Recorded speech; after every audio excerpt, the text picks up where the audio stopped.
Hello लोगोफोर, नोंथांमोननि गेजेराव आं आरो मोननैसो गोदान आपडेट भिडिअ लानानै फैबावबाय।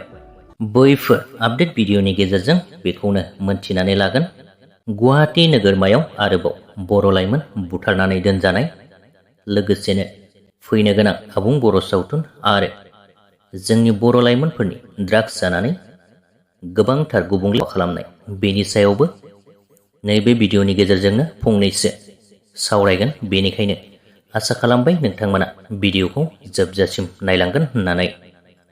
लोगोफोर, बैफोर आपडेटनिनो गिबि आपडेटआव मोनथिनानै लागोन मिजिं नार्जारी बिथांनि स्ट'री स्क्रिप्ट लोगोसेनो डाइरेक्सन खालामनाय आरो सुसिन लाहारी बिथांनि प्रडिउस खालामनाय बे बोसोरनिनो सिमां रायजोनि मुंनि आबुं बर' सावथुन।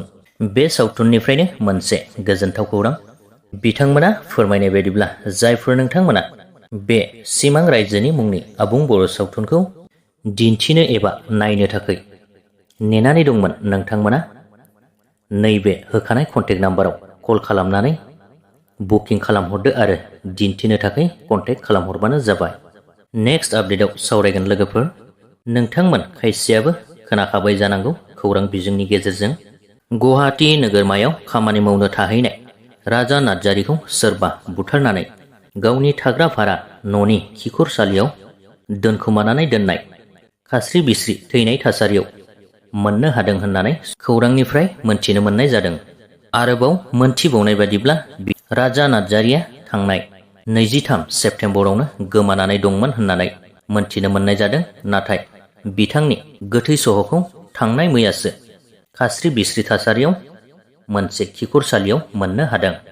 नाथाय बिथांखौ सोर बुथारखो बेनि जेबो दायो गुमुर मोनथ'नाय जायाखै।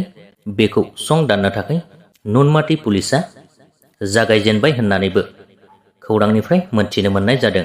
बुथारजानाय एबा थैनाय राजा नार्जारी बिथांखौ क'क्राझार जिल्लानि गसाइगाव सुरिबारि गामिनि होननानै मोनथिनो मोननाय जादों। दायो बुथारजानाय न'खरनि सुबुंफोरा एबा बिमा बिफाफोरा दुखुजों बुंफबनानै दङ। मानोना जोंनि बर' हारिया जेथिंबो गोजोन गैमारला नामा आरो रैखाथिबो गैला नामा? बर' हारिनि गेजेराव बे मोनसे सोंलुआ माब्लादि आबुं जागोन बेखौथ' बुंस' हालिया।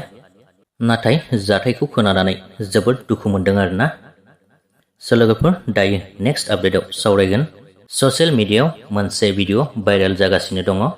बर'नि खायसे खौरां बिजोंफोराबो फोसावबाय बर' लाइमोनफोर गाज्रि जाग्रा बेसाद ड्राग्स बायदिसिना जानानै बाइक साखावनानै बेबाराव गामिनि रायजो राजाफोरानो साब्रैसो लाइमोनफोरखौ हमदों।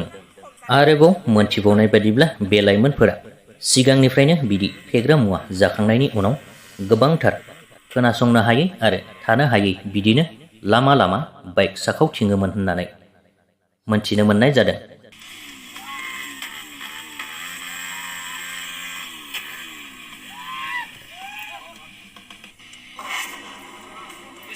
सिगांनिफ्रायनो वार्निं होनो जै मोनबाय गान्जायासो बोसोरथामबाथाय गारिखौ साबुंलांबाय उन्दुनाय मिथिया मा बेनिखायनो दायो रायजो राजाफोरानो खौसे जानानै बिथांमोनखौ हमनाय थासारियाव मोनसे भिडिअ भाइरेल जादों।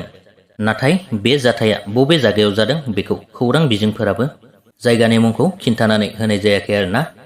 बेवहायनो साननो गोनां बाथ्राया बेसोदि लोगोफोर, जोंनि गोबांथार खायसे खायसे बर' लाइमोनफोरा बबे लामाजों आगान सुरमारदों, गुबुन हारिनि लाइमोनफोरा बबेनिफ्राय बबेसिम सहैखो, लोगोसेनो गुबुन हारिनि लाइमोनफोरा माबे थांखिजों दावगायो, नाथाय जोंनि खायसे बर' लाइमोनफोरा मा थांखिजों, बेखौ गुवारै बुंनांगौ गैला।